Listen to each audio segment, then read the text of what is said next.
The council's chamber was vast, carved from an ancient stone that seemed to hum with its own quiet energy. Light spilled through high, arched windows, illuminating the elders seated in their ceremonial robes. Each carried the weight of centuries, knowledge, memory, and the unspoken burden of guardianship. Ilara stepped lightly into the room, her presence silent yet undeniable. She had seen councils before, but never one so tense, so heavy with fear disguised as authority.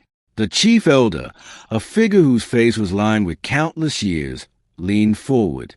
"Humans are fragile," he said. "They cannot protect themselves from the forces that stir beyond their world. They need guidance, protection." Ilara's eyes narrowed. "Protection?" she asked, her voice echoing softly against the stone. "From whom?" A silence fell, the kind that seemed to stretch through time itself. The chief elder's gaze was measured.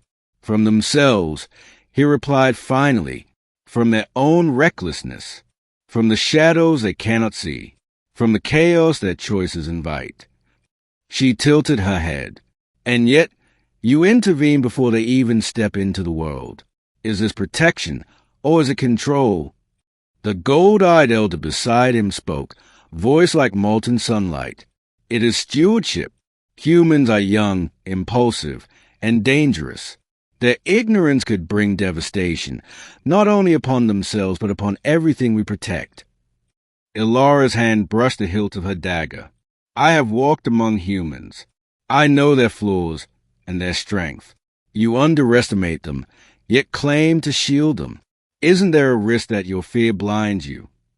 The chief elder's shoulders slumped slightly. "If we fail, the consequences are beyond measure." Ilara considered the humans she had known, their courage, their failures, their resilience. "Let me speak to them," she said. "Let me walk among humans and show them the dangers. Let them choose whether they need protection." The council murmured in concern. "It is forbidden," the chief elder warned. "Exposure to humanity could unravel what we have preserved for eons." She smiled faintly. "Or perhaps it could awaken them."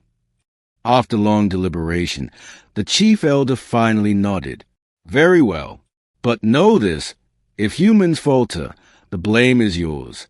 If they fall into darkness, we cannot intervene." Ilara bowed. "Protection is not always given. Sometimes it must be earned." Journey to the human world. The portal shimmered, a veil of silver rippling with light. Ilara stepped through and emerged into a city alive with sound, color, and chaos. Humans bustled through cobblestone streets, voices overlapping in a symphony of life. She observed a child chasing a stray dog, laughter echoing across the square. Merchants shouted their wares, a woman balanced a basket of bread, and a man wrestled with a broken cartwheel. Life thrived in its messy, unpredictable way. Her first encounter came swiftly. A young man collided with her at the edge of the marketplace. Apples tumbled across the stones. "Watch where you're going," he backed, flushed with embarrassment. "I meant no harm," Ilara said calmly. He stared at her, confusion knitting his brow. You're not from here, are you?" "Not entirely," she said. "I am a traveler. I am here to guide, if you will let me." "Guide?" He laughed nervously. "We don't need guidance. We survive just fine." "Survival is one thing," Ilara said softly. "Understanding is another. There are threats beyond your sight and decisions beyond your comprehension. You may need protection, whether you know it or not." Teaching through experience. Ilara moved among humans like a silent guardian, revealing dangers subtly: a poisoned river, a collapsing bridge, a warehouse fire. She observed as humans faced challenges, sometimes failing, sometimes exceeding even her expectations. One evening, she gathered a group of young people atop a hill overlooking the river. The sky burned crimson and gold as the sun sank below the horizon. "Tell me," she asked, "what would you do if a threat came from beyond your sight?" A young woman answered, "We'd fight together. We'd protect one another."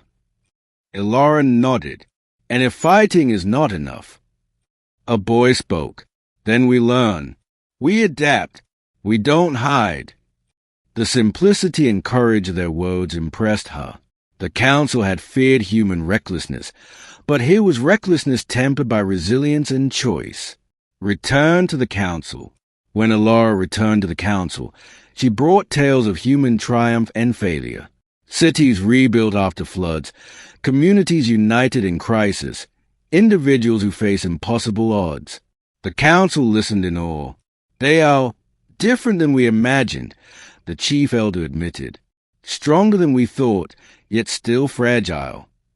They are not perfect, Ilara said, but they are alive. They will protect themselves if given the chance. The gold-eyed elder whispered, perhaps our fear blinded us to their strength. Ilara's voice was calm, almost tender. Protection is not about shielding from harm. It is about giving courage to face it. For the first time, the council understood. Humanity's power lay not in the absence of danger, but in the choice to confront it. Conclusion. The world remained perilous, and threats still lingered in shadowed corners.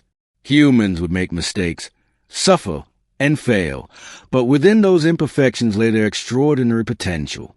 The council had feared humanity.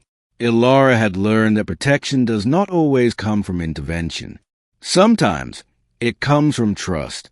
And with that, she vanished into the city, a silent observer of humanity, confident that humans would rise or fall, not because they were sheltered, but because they were allowed to stand on their own.